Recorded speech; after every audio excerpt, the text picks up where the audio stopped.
지역의 이슈를 속 시원히 풀어보는 헬로 이슈토크입니다.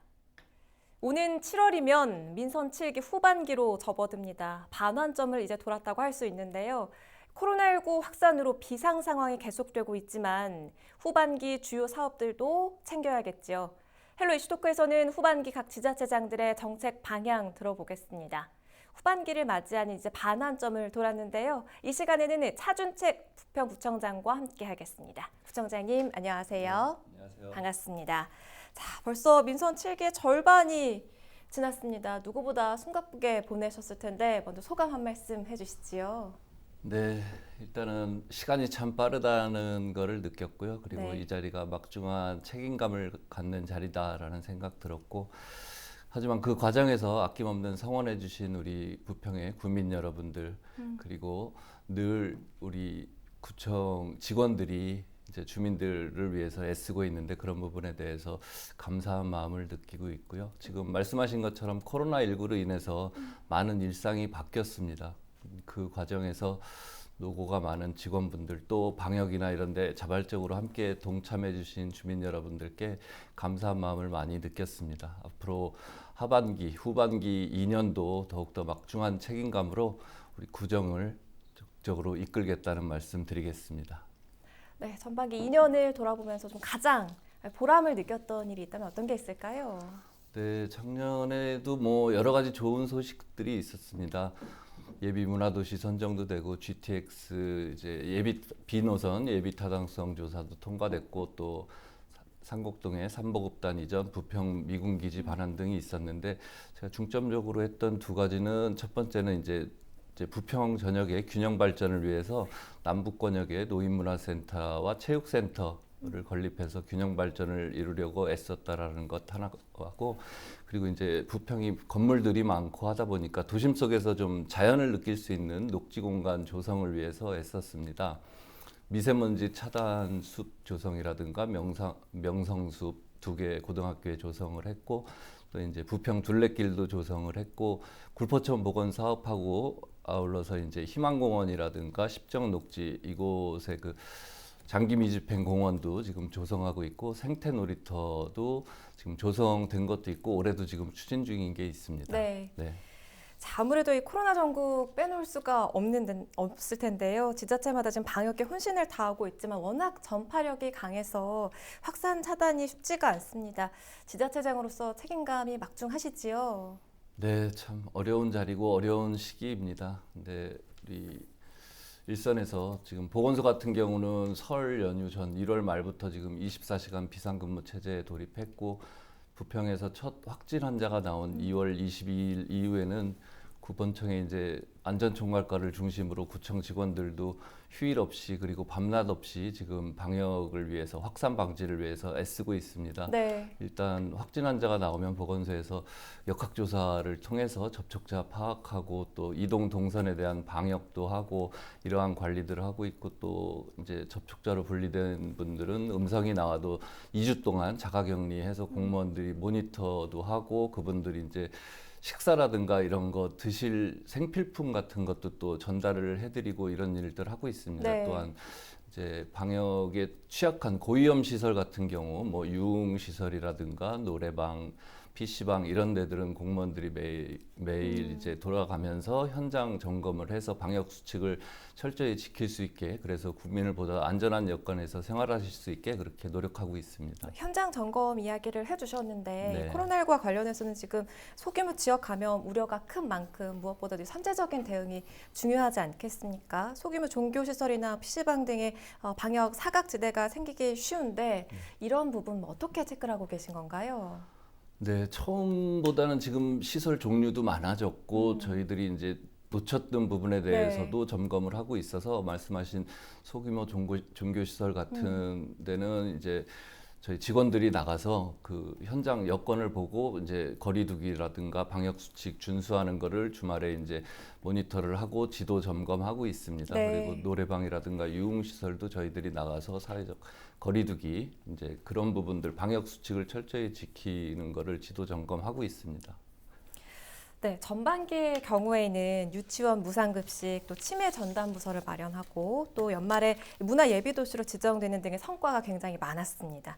후반기에도 이런 성과들을 내기 위해서 굉장히 노력 많이 하실 텐데 큰 틀에서 구정 방향은 어떻게 가져가실 예정인가요? 네, 앞으로는 지금 세 가지 정도에 집중을 하려고 합니다. 첫 번째는 요새 주민들이 많이 불안해 하시는데 부평의 안전을 좀 확보하려고 노력을 할 것입니다.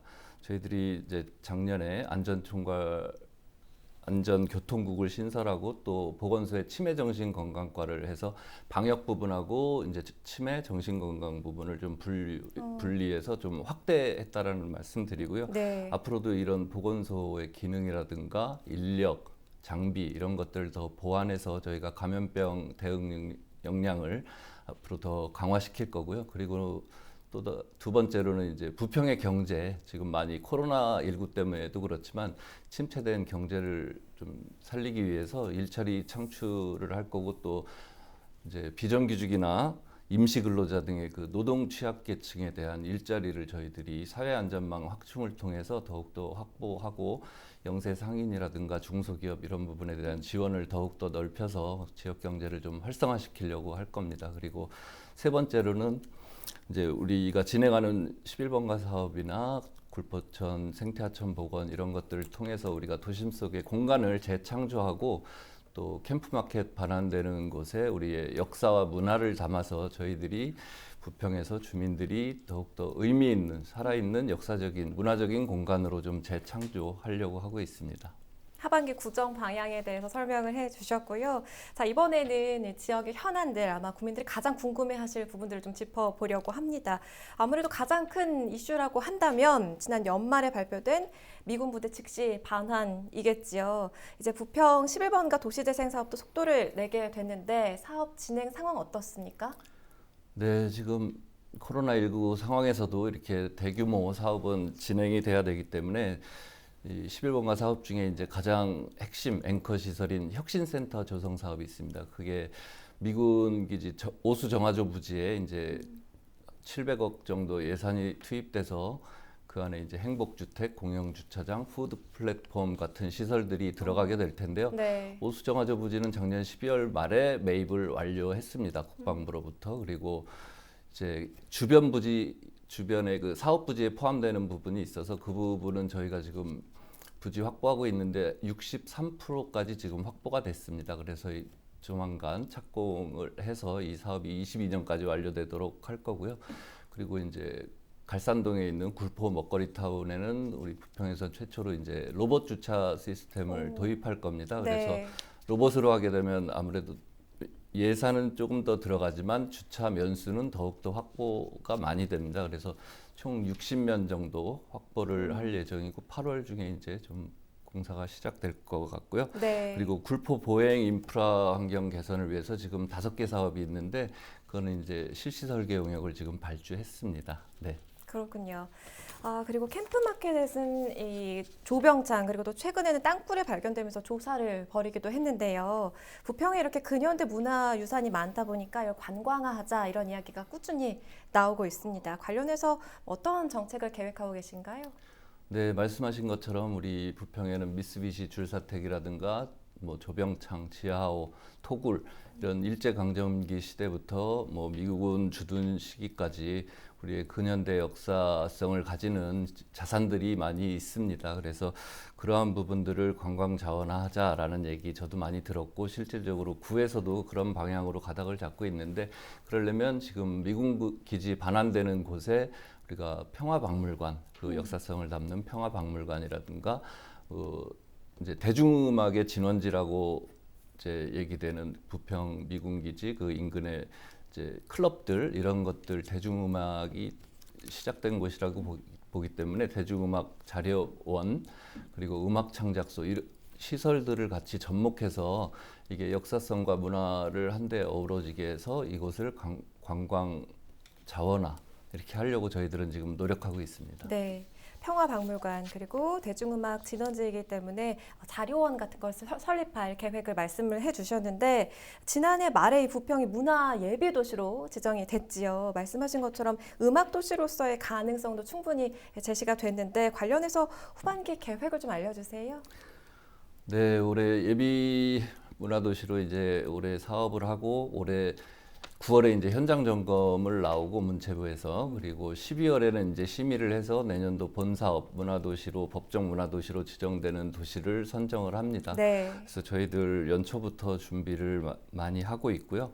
그래서 문화도시 추진단을 문화재단 조직 개편을 통해서 저희가 발족을 시켜서 지금 사업 준비를 하고 있습니다. 그리고 이번 주 월요일에는 인천시와 업무 협약을 맺어서 서로 유기적인 협력을 통해서 우리 인천의 최초의 법정 문화도시로 부평이 선정되는데 함께하자 이런 협약식도 가졌습니다. 그리고 이제 이 문화도시를 추진하게 되는 그 근거 조례 제정이 필수적인데요. 네. 그래서 문화도시 조성 및 지원 조례를 지금 의회에 제출해서 이제 심의를 받아서 그 나중에 이제 문화도시 추진할 수 있는 위원회라든가 이런 기구들도 또 설립을 해야 합니다.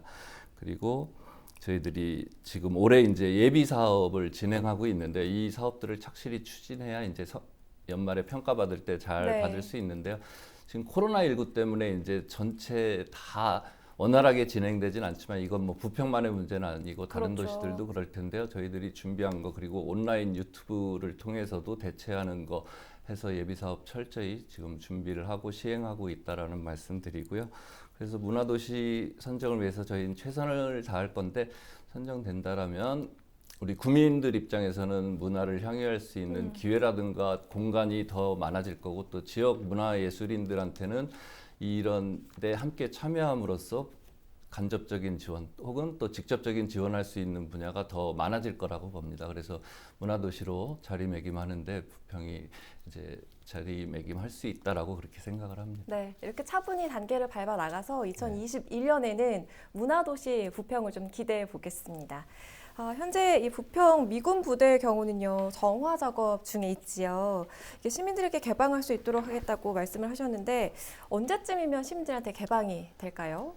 네, 이게 계속 이제 궁금해하시는 분도 많고 저도 사실은 그렇습니다. 근데 원래는 올 상반기 중에 좀 개방 행사를 크게 하려고 했었습니다. 네. 시랑 얘기도 하고 주민들도 원하는 분들이 많아서 근데 실질적으로는 코로나19 여파로 많이 모이는 행사를 할 수 없게 됐고 지금 네. 미국의 빵 공장 이전 문제가 좀 지연되고 있고 또 환경 정화 문제가 있어서 올 지금 예상하기로는 한 10월 정도에 그 미군 기지 남측 구역에 그 야구장 부지가 있는데 거기서 좀 여러 가지 행사를 할 수 있지 않을까. 그것도 이제 코로나19에 따라서 약간 유동적이긴 하지만 지금 계획상으로는 그 안에서 주민들 초청하고 투어도 하고 그리고 컨퍼런스 같은 것도 열고 그리고 이제 앞으로 미군 기지에 뭐가 들어왔으면 좋겠는지 시민 생각 찾기 프로그램이라고 이제 그런 것도 좀 진행해 보려고 합니다. 네. 잘 코로나19가 진정돼서 이런 부분들을 저희가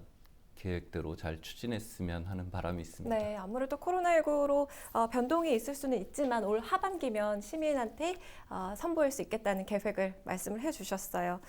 지금 뭐 코로나 이야기를 빼놓고 할 수가 없는데 이 여파가 굉장히 큽니다. 특히 지역 경제 타격이 굉장히 큰데 소상공인들과 지역의 기업들이 심각한 이 경제난의 어려움을 호소하고 있는 실정이지요. 뭐 앞서 잠시 언급을 해주셨습니다만 좀 더 구체적으로 지역 경제 살리기 위한 부평구의 정책에 대해서 설명해 주세요.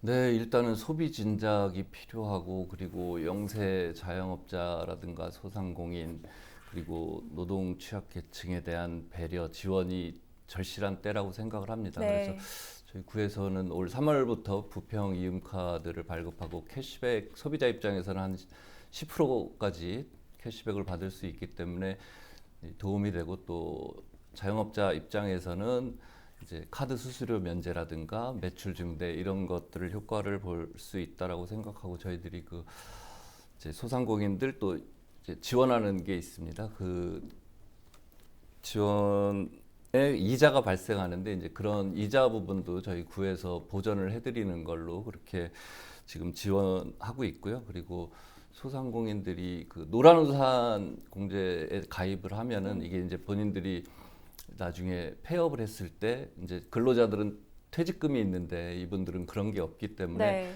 거기에 가입을 하게 되면 저희가 가입 장려금으로 월 10,000원씩 최대 12만 원까지 1년 동안 지원을 해드립니다. 적극적으로 가입을 좀 더 유도하기 위해서 이거는 인천에서 지금 최초로 저희 구에서 시행하고 있고요. 그리고 중소기업 2차 그 보전 그것도 지금 추진하고 있고 지금 중소기업 그 콘텐츠 기업 육성 센터가 있는데 거기를 통해서 이제 청년 일자리 지난 5월에 개소를 했습니다. 그래서 5월에 개소해서 19개 기업이 입주해 있는데 아무래도 이 콘텐츠 관련된 기업이기 때문에 청년 일자리 창출에도 기여를 할 수 있을 거라고 보고요. 지금 이제 희망 일자리 사업이 하반기에 펼쳐질 텐데 약 150억 정도 투입돼서 아까 말씀드린 노동 취약계층에 대해서 한 5개월간 일자리를 제공하는 건데 한 2,800명 정도 규모로 이제 사업이 추진이 될 예정입니다. 네. 네. 지금 모두가 어려운 때인데요. 구가 이렇게 마련한 정책들을 좀 잘 꼼꼼히 챙기셔서 모두가 힘을 낼 수 있도록 해봐야겠습니다. 부평구는 워낙 인구가 많고 또 주거단지가 밀집한 곳인 만큼 주차가 참 고질적인 문제 중에 하나인데요. 주차장을 신설하거나 또 학교 주차장을 개방하는 등의 여러 사업을 준비하고 있는데 이게 어떻게 진행이 되고 있습니까? 네, 주차장 문제 참 심각합니다. 그리고 네. 어디 주차장을 마련하려고 해도 공간이 이렇게 여유롭지 않은 상황인데 네. 그 와중에서도 저희들은 일단 세 가지 분야 공영 주차장 신설하고 학교 주차장 개방하고 또 민간의 주차장들을 개방을 유도하는 이런 정책들을 펴고 있는데요. 지금 공영 주차장 같은 경우는 올해 말에 이제 부평이동 행정복지센터에 28면이 조성이 될 거고요. 공영 주차장으로 2022년까지 저희가 다른 6곳을 더해서 총 392억 원 예산으로 832면을 확보할 계획입니다. 네. 네, 그리고 학교 주차장 개방은 이게 교육청하고 각 지자체랑 이제 협약도 맺고 했는데 실질적으로 단일 학교와 개방을 이제 하게 된 협약을 맺은 거는 지금 부평구인데요. 저희도 지금 총 5개 학교가 개방을 하겠다. 네. 그러면 저희들이 이제 시설 지원을 해드리고 학교 교육 경비 보조금도 지원을 해드립니다.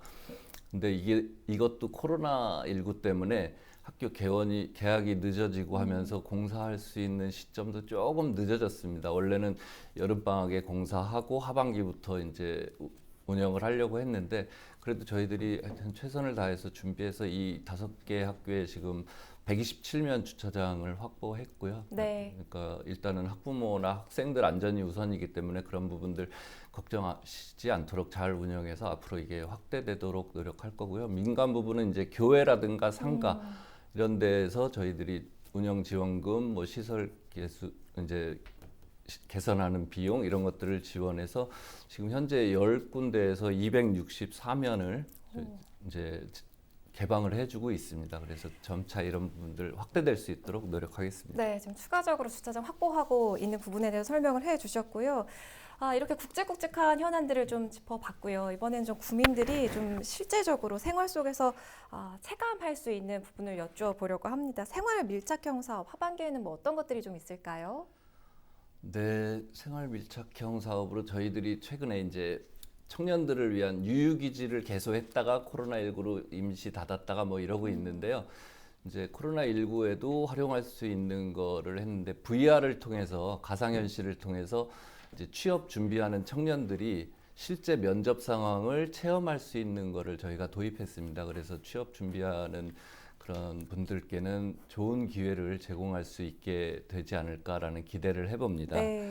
그리고 또 한 가지 말씀드리면은 생태놀이터 2곳을 약산공원과 후정공원에 조성을 계획하고 있습니다. 근데 작년에 이제 개장한 그 부흥공원 같은 경우는 부흥초등학교 어린이들이 아이디어를 내고 디자인도 하고 이런 거를 반영해서 저희가 조성을 했는데요.